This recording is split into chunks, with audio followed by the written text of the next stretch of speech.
In our second to last video in the Schmincke mixing series, I thought we'd go over all of the pigments that I used in the various mixes. So as we've mixed, I have been sticking the pans into this tray so that they didn't end up back in my palette. And I am going to label this sheet and then we're going to swatch everything out. So I have been leaving all the pigment information and color description and color information and everything in the description. So I've been leaving all the color information other than the pigment in the description of every video, but I decided that I'd do a video at the end here that just included what all the colors were, because there were a couple colors where one ultramarine blue wouldn't work but a different one would, and so there are some pigments where more than one version was used over the course of the series. So I'm gonna label this sheet and then we're gonna get into filming the second to last video in this series. The last one is looking at all the colors individually and just comparing them and seeing which ones I would actually have in my palette, which ones are a bit too similar. So if this isn't quite your speed and you're more into like the looking at different colors, that video should be up in a few days. So here are the first 15. There are 9 more, I believe, that need to go on. So we're starting with PY43 by Winsor Newton. I've got several versions of it. I just prefer the Winsor Newton version, in all honesty. It works the best in mixes, I find. There isn't a big difference between any of them. It's not like PBR7 where you're going to have a huge difference between colors. Nickel Azo Yellow by Szmal is up next. This was only purchased for this series of videos, but I have actually discovered that I really like it as a yellow. It's also a yellow that's used quite a lot in Quin Golds, and so I ended up using it in my Quin Gold video. And I like the warmth that it has quite a lot. I'm not a huge fan of sort of how neon it gets when it's washed out, but it is quite a nice yellow. Lemon Yellow Deep is PY159. It's the exact same pigment as Volcano Yellow. It's less expensive than Volcano Yellow, and when my pan of Volcano Yellow runs out, I'm just going to keep buying Lemon Yellow Deep because I am really enjoying having a granulating yellow in my palette. I believe it appeared in my fall palette video. Viridian. I chose the Winsor Newton version, just what I've got on the page. For a long time I only had the Daniel Smith version and I really didn't like it. The Winsor Newton version though is a lot easier to reactivate, and in turn I actually like the color. I find a lot of the time when I don't like a pigment color, it comes down to formula, not the actual color.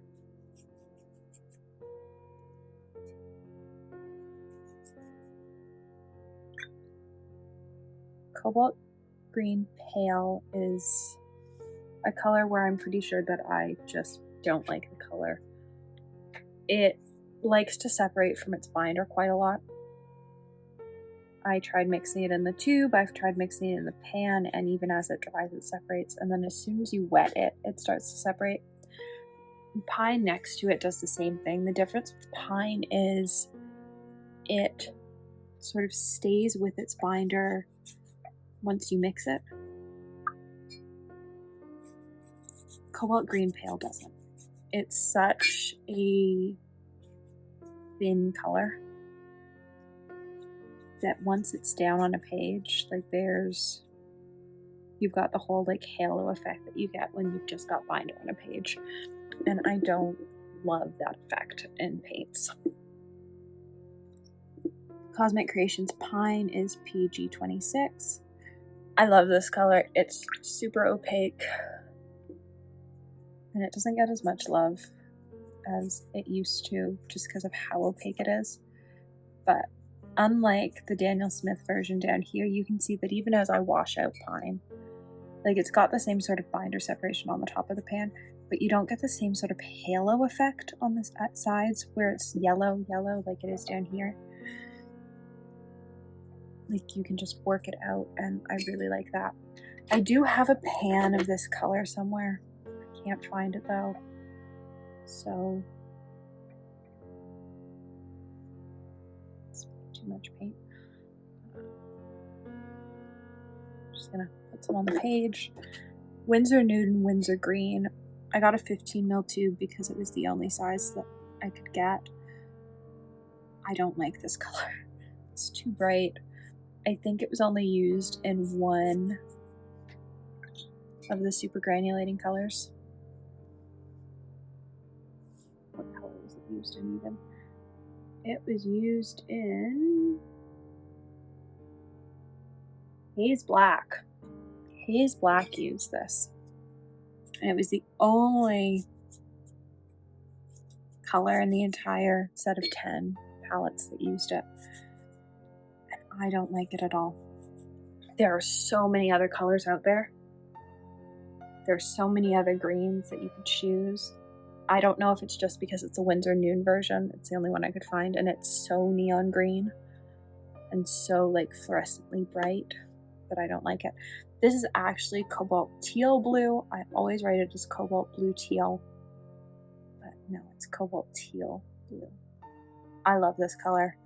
I've had this color for years, and it will probably be the first Daniel Smith color other than Cascade Green that I repurchase. I used it in all of the mixes where I needed a PG50. I did have a different PG50 available, but it's my favorite one. It's such a pretty color. There were two different ultramarine blues I used. I used Lapis by Cosmic Creations, which is a very dark ultramarine blue, and it does granulate quite nicely, but it doesn't have as much of the texture as the second ultramarine blue I chose. And there were a couple colors where I did have multiples. Cadmium Red was another one like that, and so was PBR7, where I couldn't get all the mixes to work with the same color. I'd be surprised if they all use the exact same color. Schmincke has so many different versions of these colors in their normal lines for just the single pigments that I'd be surprised if there weren't some that use different versions, so I was okay with using different versions. This is the Jasper Stardust Viola Lee Blue, and you can see just how much brighter it is, but it also granulates a lot more.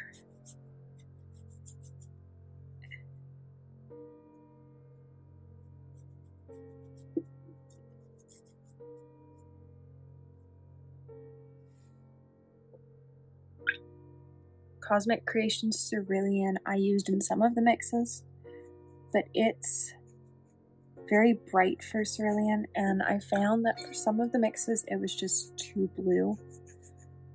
And so I ended up using the White Knight Cerulean Blue, which I didn't have when I did my swatch cards, but worked quite well, especially for any of the colors where it was just like sort of blue undertoned, or it had blue but it didn't look blue.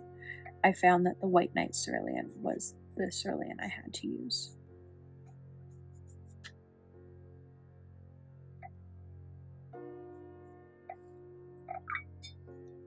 Stormy Seas is a PBR. Is a PB26. PB36. I love this color. It's one of my favorite paint colors, and it appeared in a number of the mixes. I want to say it appeared in about 8 of them.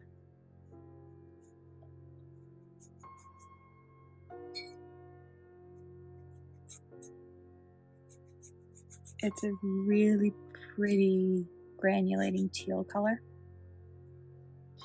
Cobalt Blue Deep by Szmal is a very pretty blue. It was one of the colors recommended to me when I didn't have Yinmin in my palette yet, and I wanted a comparable color. I would say that it is quite comparable. It's a little too purple for Yinmin, but it's pretty close.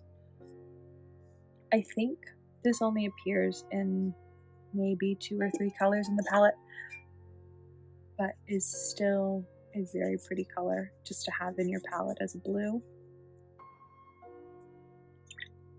Permanent Mauve was another color that I had to purchase for this project. I didn't have it. I had no PV16s in my palette, which was shocking, seeing as I do love purples, but most of my purples granulate, and so I didn't have a single pigment version of this color. I had many colors that included PV16, but not a single pigment. I ended up going with the Winsor Newton version, just because it was what I could find. A lot of the ones that I had to purchase for this video series were just the version I could track down, either at local art stores or through trades, friends, or on Facebook. There we go. So we're gonna let this dry, and then we're gonna go on to the last couple colors. So apparently I can't write at this point because I once again labeled all my PBRs as PBKs, and so I fixed those, but they're a bit messy, and we are going to go into painting these. Cobalt Violet I had to purchase for this. It reminds me of a mix between PV3 and PV15. I don't know how I feel about it. I sort of feel like it's not different enough to be its own pigment number. I need to look into it more because I don't quite understand why it has its own pigment number when it seems so similar to some of the other pigments that are already purple pigments. That being said, it does work well in the mixes that use it. Cadmium Red, this is not their light version. I think it's just, on some of the pages they have it as their medium version. I think when I bought it though, Jackson's just had it labeled Cadmium Red. I don't know if that's changed. It is the 324. It's its pan number. Which is often how I shop for Szmal's paints. Because I find shops don't always have the names the same as they are in pans. I quite like this Cadmium Red. The Szmal's Cadmium Reds are probably my favorite Cadmium Reds, though Cadmium Reds aren't my favorite. I prefer the Cadmium Red Deep though, which is the second one. And it was about 50-50 which of the mixes used a Cadmium Red Deep and which used a regular Cadmium Red for the Schmincke colors. I think it just sort of depended on the color. I would assume that all of them use Volcano Red, but knowing that you can get a pretty close version with just Cadmium Red or Cadmium Red Deep is nice because Volcano Red is expensive. Next up is Szmal's Potter's Pink, which is my favorite Potter's Pink. I have many. It's my favorite. It is inexpensive, it comes in a pan, it reactivates really nicely, and it mixes really nicely with pretty much any other brand of paint, which I think for any paint is important, but especially for one that is really useful in mixes. I want a color that, or a brand that is just going to mix well with everything, and the Szmal version does that for me.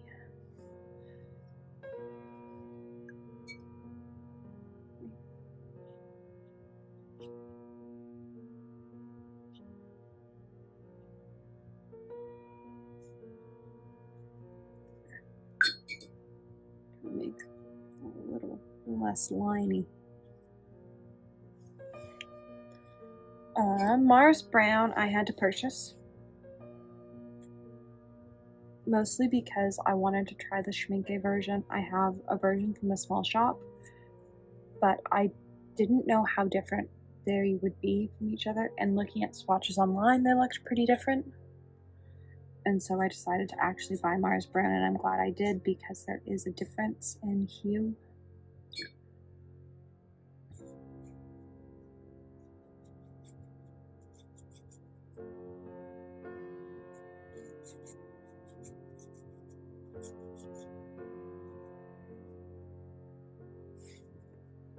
Roman Szmal Cypress Raw Umber Deep is probably my favorite PBR7. I have, I think, 9 of them that I used in the PBR video, and it's my favorite version.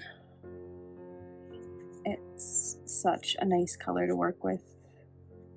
It's the lightest and sort of most neutral one I've got in my palette, and I love it because it's so neutral, and also because it's so neutral it works well in mixes, but it wasn't neutral enough for some of these colors in the Schmincke video series, and so I had to use the Daniel Smith Raw Umber, which is even more neutral. It has less of a yellow undertone to it, and because of that, it worked well for the couple colors where the Cypress Raw Umber just had too much yellow going on. Mahogany Brown is a brown that I didn't have in my palette either, and I had no interest in getting until I did this video. Browns have always been something that I've just sort of left to the side in my palette, and it wasn't until about this time last year that I started to invest in more browns and try out different pigments and different granulating mixes for browns. I have to say, I really like Mahogany Brown. I like the richness of it. I was worried that it was going to be sort of too red and remind me of a Caput Mortem. And it sort of does, but it's got more of the brown undertones and less of the violet going on, and so I think it works. Aquarius Black is one of my favorite blacks. If you can tell, like, my pan's got a divot in it. I love this black. It is not my most used black. I have a black watercolor that is almost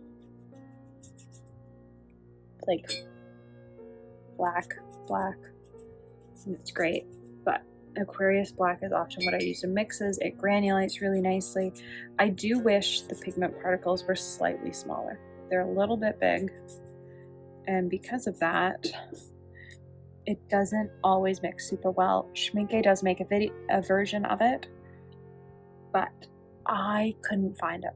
I looked in about 8 stores. We called some other stores.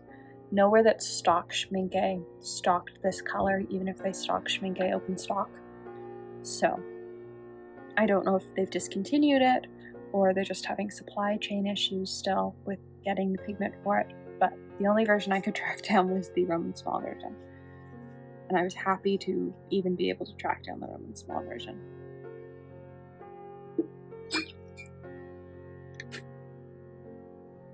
Overall, here's all the colors. So it's a pretty good selection of colors to do this. I don't know that I can fit them all on this screen at the same time. Well, I can. You need...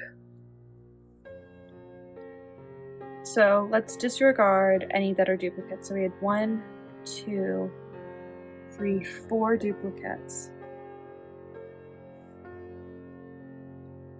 So I used 24 colors in making the 50 colors.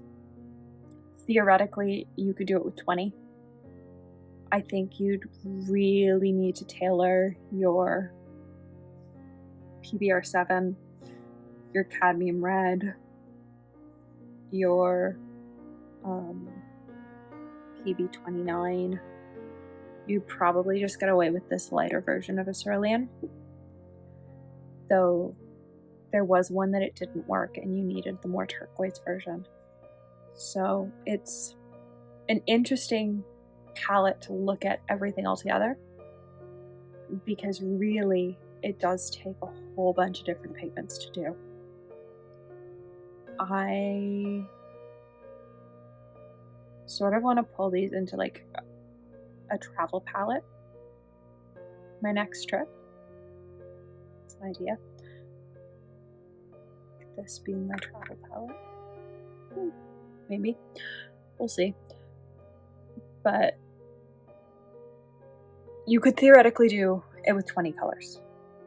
You just need to tailor them really well.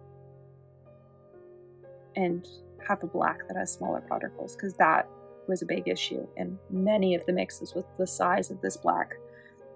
It's too big. There is one more video left in this series where we are going to go over all of the different colors. Which ones do you need? Which ones can you probably get away without? Which ones are really similar to each other? I've swatched them all out individually on cards. I have sorted them all out by groups, and we're going to break it down. What is actually pretty much identical to each other and what isn't, because there are some. I was shocked at how many there were that were pretty much identical to each other. Leave your guesses down below for how many colors I end up putting in my Supergranulating palette. There are 50 colors in the set, and I really reduced that for my palette. So I hope you enjoyed seeing what all the colors were that we used in this series. I think it's really interesting. I knew that there were some that I really liked and that there were some I didn't, like the Winsor Green yellow shade, but also when I see the Winsor Green yellow shade swatched out with everything else, I go, oh, it doesn't seem as out of place as it feels. So it is interesting. I want to find a different version of this. I hate this binder halo on the edge. It bugs me so much. So there might be some shopping on Jackson's. I might see if Roman Szmal's makes a version of it, because I clearly like their paints. And I know that when I was looking, I didn't see a version on Winsor Newton's site. I hope you've enjoyed part 11 of the Schmincke series. This series has been so much fun to do. It has been a lot of work, but I've really enjoyed the process, and I look forward to doing other series like this at some point in the future.